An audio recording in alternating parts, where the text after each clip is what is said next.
What's up, everybody? We're back with another market recap. Today we're going to do something a little different. We're going to just go over ES.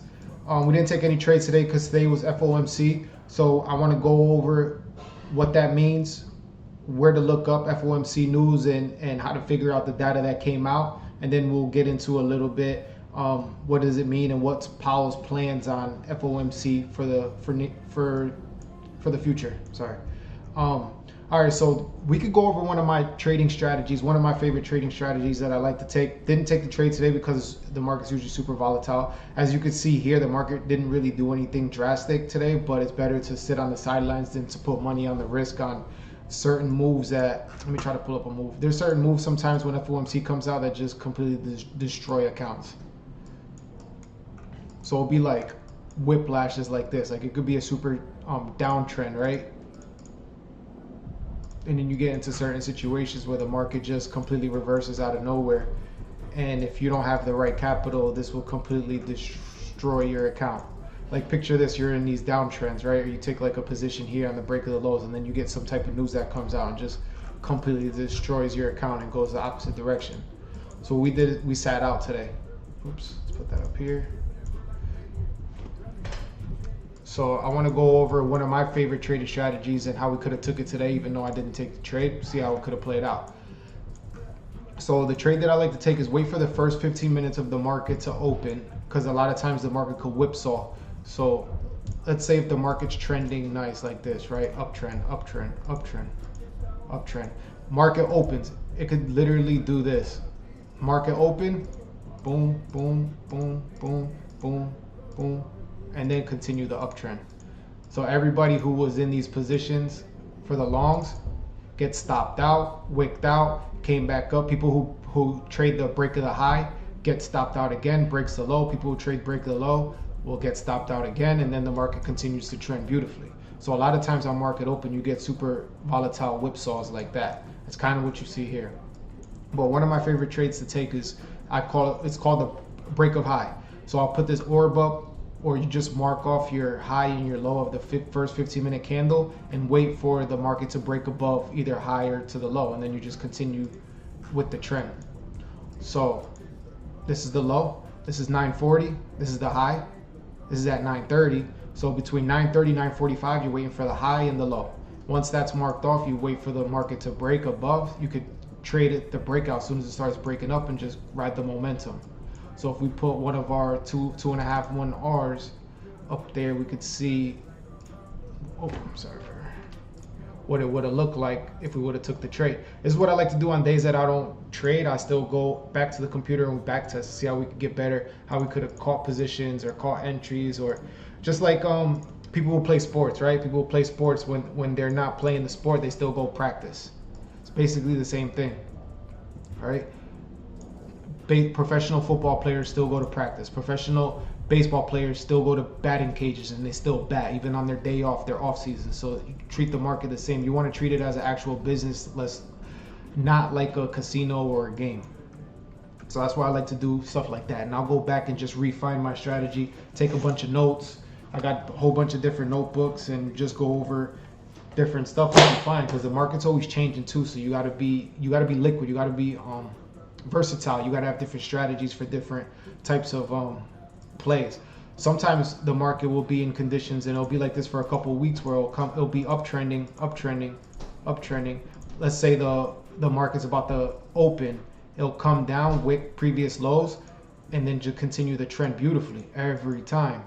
And it'll do that, and you catch that pattern. If you could catch patterns like this, you could easily place an entry like here with a nice tight stop and make crazy bank. That's my favorite type of market, because you could literally have a stop like this, so you can go a little bit bigger on your position size. And then looking at 5-to-1 R&R, you can make 5 times your money every day for a week. Do the math. 25 times your account by the end of the week, catching these plays all week. So the market's always changing. You got to be versatile and adapt to how the markets are. So this would have been that. All right, so the news came out today at 2 o'clock. We'll go over to 2 o'clock and see what it looked like. What did it do? All right, so the market came back down to this same area. So if you missed this trade. You could have came back up, still respected that same orb, that same level. What the good thing about a trade like this, not only did it break the orb, it broke structure at the same time. So that's like double confluence of the market playing off in your favor at the same time that it's continuing the uptrend. Like you're not catching a reversal trade, you're still trading with the trend, which is ideal. It gets risky when you start trading against the trend. I do it, everybody does it sometimes. You could still make good money because the market moves a lot faster when it goes against the trends. These pullbacks are crucial. All right, so what time would this be? 150. Boom, 2 o'clock. See that big rejection to the downside? That's a strong indication that, you know, what does that mean? The sellers are exhausted. They got rejected. The bulls are trying to take over. Boom. Another rejection to the downside, and we take off. See that? Around 240. Look at retested that level again. You start to see these patterns happen a lot over and over and over again. Our job is to capitalize, like note these patterns, capitalize, and adapt. So let's go over what the news, how the news came out. So FOMC came out. The Fed is keeping the Fed interest rate is at 5.50%, and here it'll indicate when it's going to change. Like if this was to go to 5.75, the market would plummet out of the sky. The market would drop. And if this was to go to 5.25, that the Feds are cutting rates, the market would sky high to all-time highs. We would be breaking. You would hear it all over the news. New all-time highs. It would literally eat this whole move if the Feds cut rates today. So we'll go over exactly what Powell. Yeah, the stock market surges. Remember that push that we saw at 2 o'clock? Because Powell was talking about in his speech that he's planning on cutting rates in September. So it's on the table. It's not for sure, but it's something to definitely look for, and that's the reason why the market went bullish towards the end of the day. Tomorrow we could probably continue the bull run too, because the market's going to open on expectations that the Fed is going to cut rates in September, probably 25 points, so it'll be at that 5.25. What does that mean for the economy? When the Fed starts cutting interest rates, it's easier for people to lend money. So what does that do? That boosts the economy because more people take out mortgages, more people take out cars.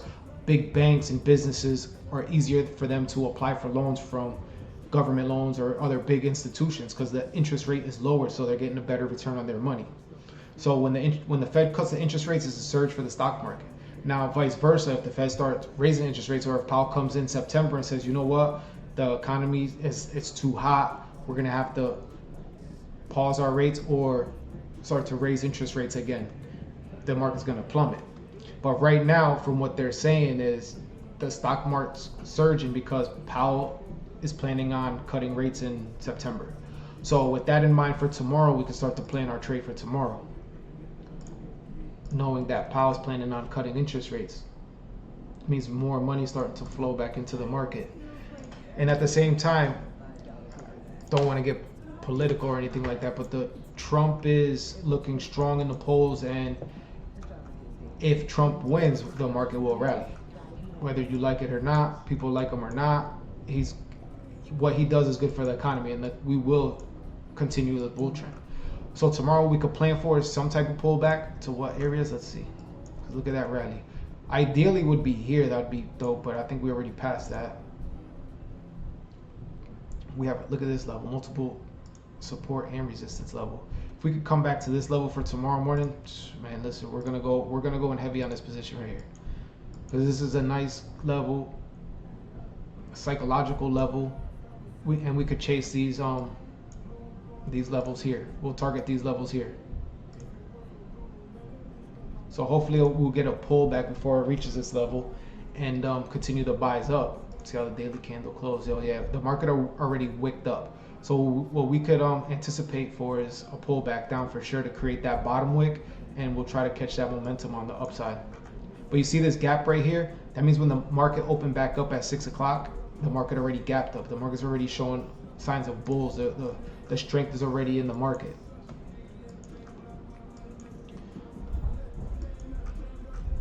Yeah, so the plays, we have a broken trend line, strong push up. We need some type of pullback or relief. Here would be ideal, but I doubt it's gonna hit there.